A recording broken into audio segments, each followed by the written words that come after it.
సహోదరి సహోదరులారా, ప్రభువైన యేసుక్రీస్తు నామములో హృదయపూర్వక వందనాలండి. ముందుగా ఇంత మంచి సమయాన్ని ఇచ్చిన తండ్రి అయిన దేవునికి ప్రభువైన క్రీస్తు ద్వారా కృతజ్ఞతాస్తుతులు చెల్లిస్తున్నారండి. అందరూ బాగున్నారండి? వాక్యం చదువుకొని ప్రార్థన చేసుకున్న తర్వాత పాఠంలోనికి వెళదామండి. మత్తయి గారు రాసిన సువార్త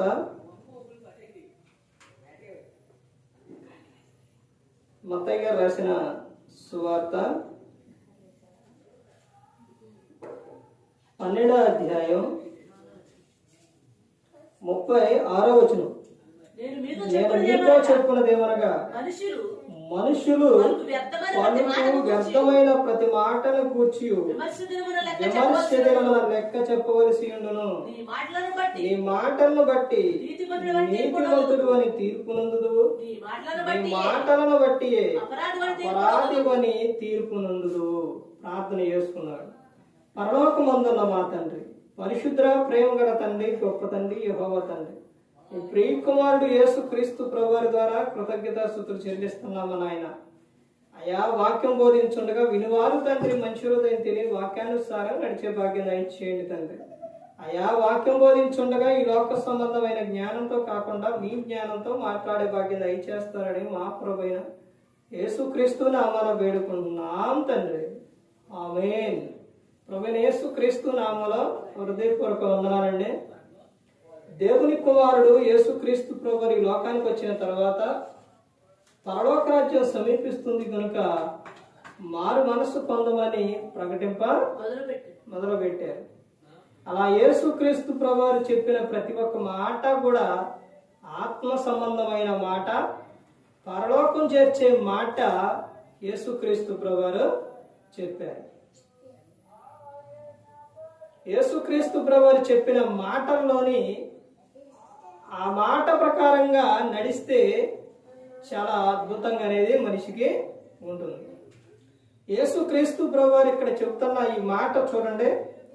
మత్తయి గారు రాసిన సువార్త 12వ అధ్యాయం 36వ వచనంలో, నేను మీతో చెప్పుకున్నదేమనగా, మనుషులు కొరకు వ్యర్థమైన ప్రతి మాటను గూర్చి విమర్శ దినమున లెక్క చెప్పవలసి ఉండును. విమర్శ దినం అనేది ఒకటి ఉంది. మనుషులు దేవుడి లోకానికి పంపించిన తర్వాత మనిషి మాట్లాడే మాట కాడించి, చేసే క్రియ కాడించి, దేహంతో జరిగించిన దాని గురించి ప్రతి ఒక్క దానికి కూడా ఈ లోకం విడిచిన తర్వాత విమర్శ దినమున లెక్క చెప్పవలసి ఉన్నది. అంశం పాఠం పేరు రాసుకోండి. దేవుని పిల్లలారా మీరు ఎవరు? దేవుని పిల్లలారా మీరు ఎవరు? ఎవరు అనేది దేవుని పిల్లలు ఎవరు? కొన్ని విషయాలు మనం చూద్దాం. ఈ రోజున సంఘములోకి వచ్చిన వారే, క్రీస్తుని నమ్ముకొని బాప్తిస్మం తీసుకున్న వారే దేవుని పిల్లలుగా ఉండకుండా ఏమైపోతున్నారంటే దెయ్యం పిల్లలలాగా మారిపోతున్నారు. దెయ్యం చేసే ఒక పని ఏమిటంటే, దెయ్యం లక్షణాలు ఏంటంటే, దెయ్యం ఒక వ్యక్తిని నాశనం చేస్తుంది. వాడు నాశనం చేస్తాడు, అల్లరి రేపిస్తాడు, సంతోషం లేకుండా చేస్తారు, సమాధానం లేకుండా చేస్తారు, శాంతి ఏది కూడా లేకుండా వాడు చేస్తారనమాట. దేవుడు ఏం చేస్తారనంటే, నేను మీకు విశ్రాంతిని కలుగు చేస్తా. అక్కడే విషయం 11వ అధ్యాయం మత్తయి సువార్త 28, 29, 30 వచనాల్లో అవే ఉంటుంది. అక్కడ నేను మీకు విశ్రాంతిని కలుగు చేస్తానని చెబుతున్నాను. ఇదిగో మీరు ఎవరు అని అంటే, నా పిల్లలు, దేవుని పిల్లలు. మరి మీరు ఎలా ఉండాలి? మీరు వ్యర్థమైన మాటలు నీ నోటిలో నుంచి రాకూడదు.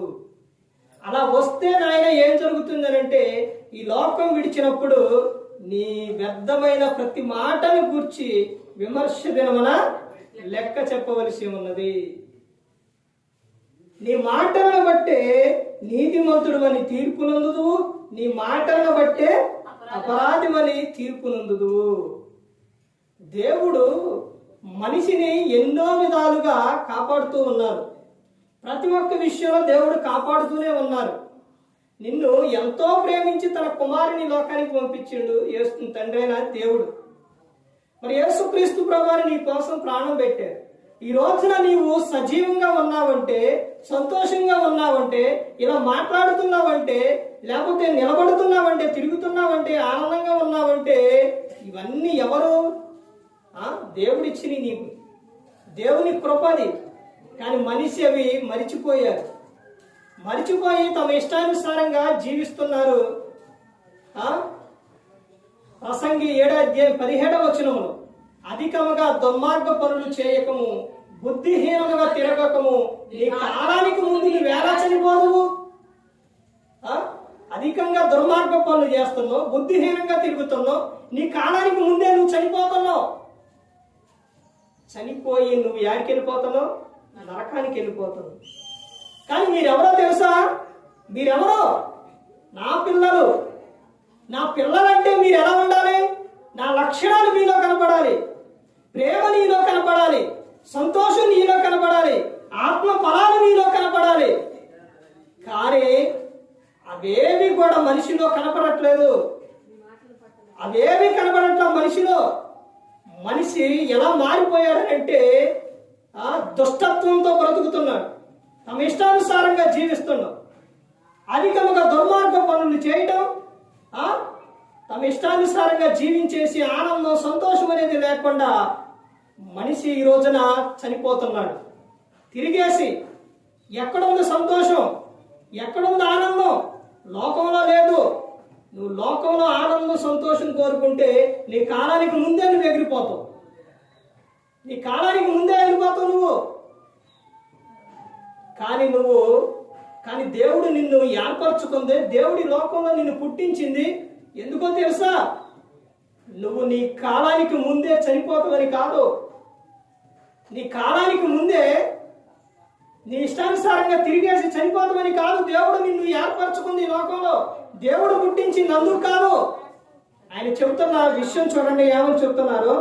దేవుని పిల్లలారా మీరు ఎవరని చెబుతున్నారు? అపోస్తలుడైన పేతురు గారు రాసిన మొదటి పత్రిక చూడండి. పేతురు గారు రాసిన మొదటి పత్రిక 2వ అధ్యాయం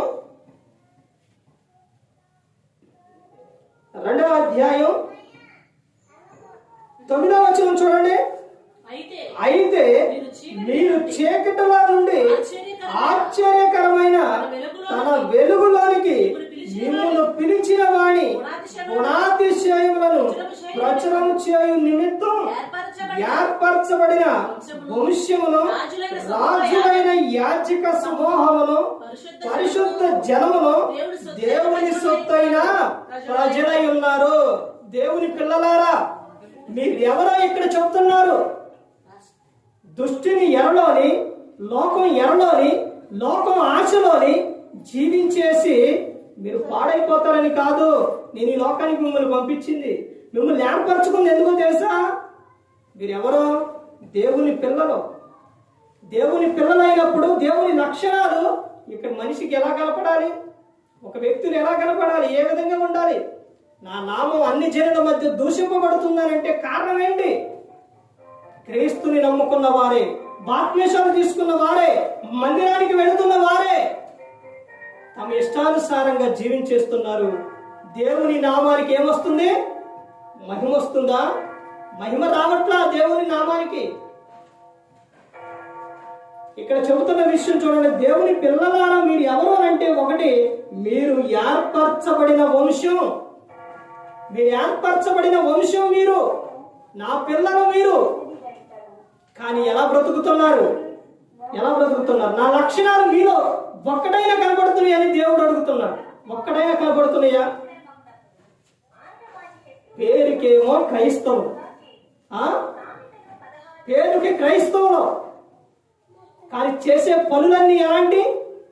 మాట్లాడే మాటలు ఎలాంటి, ఎలా జీవిస్తున్నారో చూడండి. దేవుడేమో మిమ్మల్ని ఏమో ఎలా కోరుకున్నాడో తెలుసా? అక్కడే చూడండి, రాజులైన యాజక సమూహం. మీరు రాజులైన యాజక సమూహం. కానీ నీ బ్రతుకు ఎలా ఉన్నాయి, నీ క్రియలు ఎలా ఉన్నాయి, నీ పనులు ఎలా ఉన్నాయి? అన్ని పనికి మాలిన పనులు. దేవుడేమో మిమ్మల్ని ఎలా పిలుస్తున్నాడు? రాజులైన యాజక సమూహం. మీరు రాజులు. ఆ విధంగా బ్రతుకుని నాయనని దేవుడు కోరుకుంటుంటే, బురదలో పడిన పందిలాగా, ఊర్లో తిరిగే కుక్కలాగా తమ ఇష్టానుసారంగా ఎలా పడతారో జీవించేస్తూ దేవునికి అవమానం తీసుకొస్తున్నారు. ఎలా పడతారో జీవించేస్తున్నారు. ఎవరు మనుషులు? రాజులైన యాజక సమూహం. నీ ద్వారా దేవుడు కోరుకుంటున్న విషయం ఏంటంటే, ఇదిగో ఎవరో వీళ్ళెవరో నా బిడ్డలు, నా బిడ్డలు, నా సొత్తుళ్ళు. తర్వాత చెబుతున్న విషయం చూడండి, అక్కడే ఏమని చెప్తున్నారు? పరిశుద్ధ జనం. పరిశుద్ధ జనం అంట. అంటే ఎలా బ్రతకాలి? పరిశుద్ధంగా జీవించాలి, పరిశుద్ధత కలిగి జీవించాలి, పరిశుద్ధాత్ముడు మాట ఇంటూ నడవాలి. ఇదిగో మీరు ఎవరో అని దేవుడు చెబుతున్నారంటే పరిశుద్ధ జనం. ఒకటి ఆయన చెబుతున్న విషయం ఏంటంటే చూడండి, మీరు ఏర్పరచబడిన వంశము, రాజులైన యాజక సమూహము, పరిశుద్ధ జనం. మీరు అలా బ్రతకాలని దేవుడు కోరుకుంటున్నాడు. నీ ద్వారా దేవునికి ఏమి రావాలో తెలుసా? ఘనత రావాలి, మహిమ రావాలి. ఇదిగో నా బిడ్డ, ఇదిగో నా కుమార్తె అని దేవుడు కోరుకుంటున్నాడు. పరిశుద్ధత ఉందా? నీ మాటలో పరిశుద్ధత ఉందా? నీ క్రియల్లో పరిశుద్ధత ఉందా? నీ నడకలో పరిశుద్ధత ఉందా? నువ్వు చేసే పనుల్లో పరిశుద్ధత ఉందా? దేవుడు మాత్రం ఏం కోరుకుంటున్నాడు? ఎవరని చెప్తున్నారు? పరిశుద్ధ జనం. పరిశుద్ధ జనం ఎవరితో చెప్పుకుంటాడో తెలుసండి? దేవుడు యేసుక్రీస్తు ప్రభువారు. ఒక వ్యక్తి, ఒక పాపి పరిశుద్ధంగా జీవిస్తే పరలోకంలో ఏంటో తెలుసండి? ఆనందం, దూతల ఎదుట సంతోషం. సంతోషం అంటే దేవుడు కోరుకునేది అది. నువ్వు పాడైపోవాలను, నువ్వు నాశనం అయిపోవాలను, నువ్వు అనారోగ్యంతోనో లేకపోతే నీ పాపంలో జీవించేసి నువ్వు ఈ లోకం విడిచిన తర్వాత నరకానికి వెళ్ళిపోవడం దేవునికి ఇష్టం లేదండి. మీరెవరో రాజులైన యాజక సమూహం, పరిశుద్ధ జనం. తర్వాత అక్కడే చెబుతున్నారు చూడండి, ఏమని చెబుతున్నారు? దేవుని సొత్తైన ప్రజలు. దేవుని సొత్తైన ప్రజలు, దేవుని ప్రజలు. ఎవరు? తల్లిదండ్రికి పిల్లలు ఏమవుతారు? వాళ్ళకి ఏమవుతారండి? వాళ్ళకి కొన్ని విషయాల్లో వాళ్ళు ఏమని పిలుస్తారంటే, వీళ్ళు నా పిల్లలు, నా సొత్తు, సమస్తం వీళ్ళు నాకే, వీళ్ళ ద్వారా నాకు ఆనందం, వీరు తప్ప నాకు వేరే లోకం లేదు, వేరే ప్రపంచం లేదు అని చెప్తారు. మరి దేవుడు కూడా అలాగే కోరుకుంటాడండి. దేవుడు కూడా అలాగే కోరుకుంటున్నాడు. మీరు ఎవరని చెప్తున్నారంటే దేవుని సొత్తైన ప్రజలు, క్రీస్తులోనికి వచ్చిన వారు, బాప్తిస్మం తీసుకున్న వారు, దేవుని ఆయన సంఘములోకి వచ్చిన వారు. మీరు ఎవరు అనంటే దేవుని సొత్తైన ప్రజలు. మీరు దేవుని ప్రజలు. మడిసి అనుకుంటున్నాడు కదా, నేను ఎక్కడి నుంచో వచ్చాను, నన్ను ఎవరు పుట్టించలేదు, ఎవరు చూడట్లేదు అనుకుంటున్నాను. కీర్తన 139 కీర్తన 1వ వచనం నుంచి చూస్తే దేవుడు ప్రతి ఒక్కడే చూస్తున్నాడు. నువ్వు కూర్చునుట, లేచుట, పడుకునుట ప్రతి ఒక్కటి ఆయనకు తెలుసు.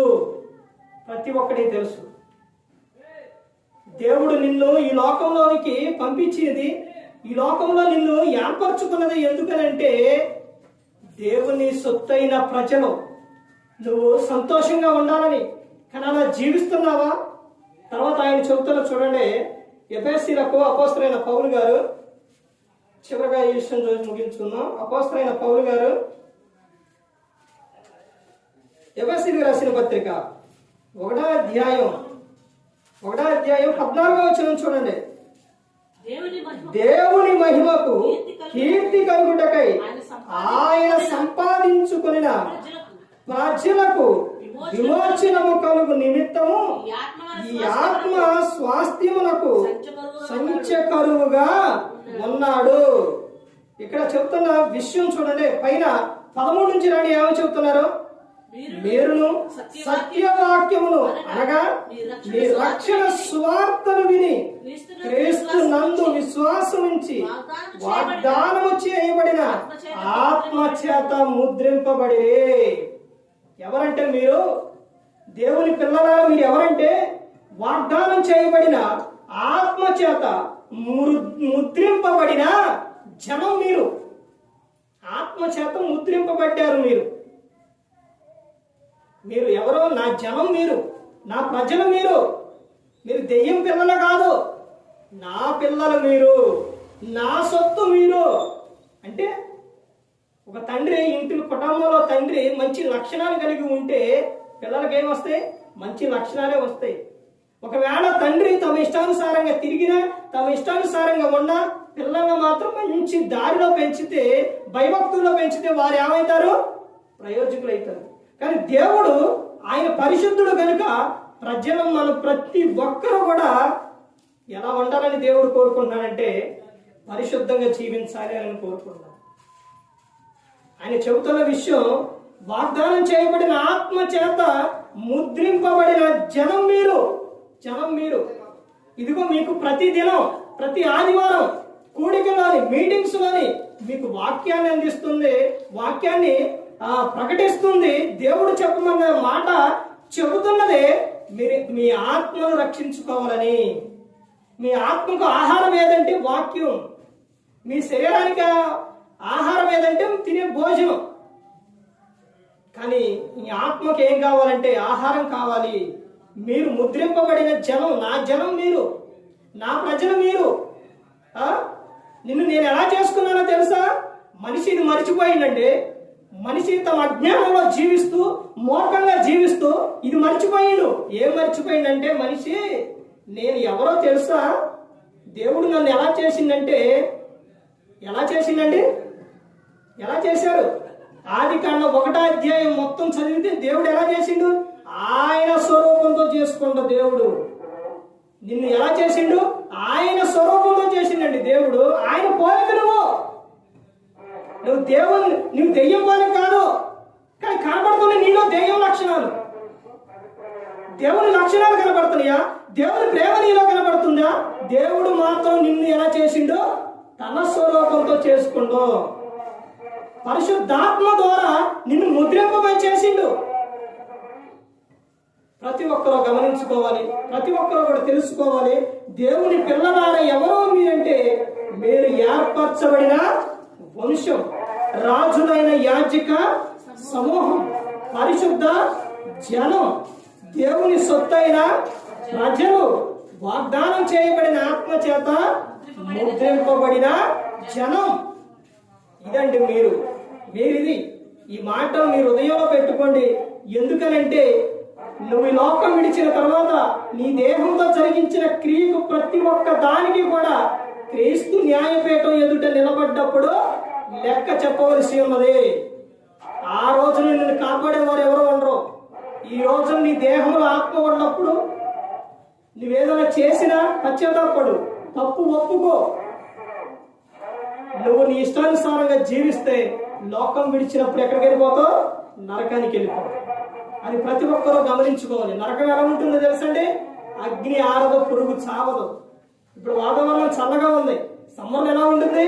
బగ్గుమంటుంది. ఆ ఎండ ఆ వేడి సరిపోదు, అంతకన్నా ఎక్కువ ఉంటుంది. అది ప్రతి ఒక్కరు గమనించుకొని ఎవరు కూడా నరకానికి వెళ్ళిపోకూడదని, ఈ ప్రజలు ఎవరు అంటే నా పిల్లలు అని దేవుడు ఆయన అనుకుంటున్నాడు, ఏర్పరచుకున్నాడు. అందుకని ప్రతి ఒక్కరు కూడా తెలుసుకొని మనందరి కోసం యేసుక్రీస్తు ప్రభువు ఈ లోకానికి వచ్చి సిలువలో తన ప్రాణాన్ని పెట్టారు. మనిషి చేసిన పాపానికి క్రీస్తు బలయ్యారు. నీ కళ్ళతో చేసిన పాపం, నీ దేహంతో చేసిన మా పాపం, నీ కాళ్ళతో, నీ చేతులతో, నీ నోటితో, నీ ఆలోచన, వీటన్నిటికీ చేసిన తప్పులకు యేసుక్రీస్తు ప్రభువు బలయ్యారు. మనందరి కోసం ఆయన ప్రాణం పెట్టారు. ఆ త్యాగం గుర్తుందా? ఆ క్రీస్తు త్యాగం నీకు గుర్తుందా? మనందరిని ఏర్పరచుకున్నారు. ప్రతి దినం నీకు గుర్తు రావాలి. ఈ రోజున నీ కుటుంబంలో ఆనందం, సంతోషం కావాలి అని అంటే నీలో ప్రార్థన ఉండాలి, వాక్యం ఉండాలి, ప్రవర్తన ఉండాలి.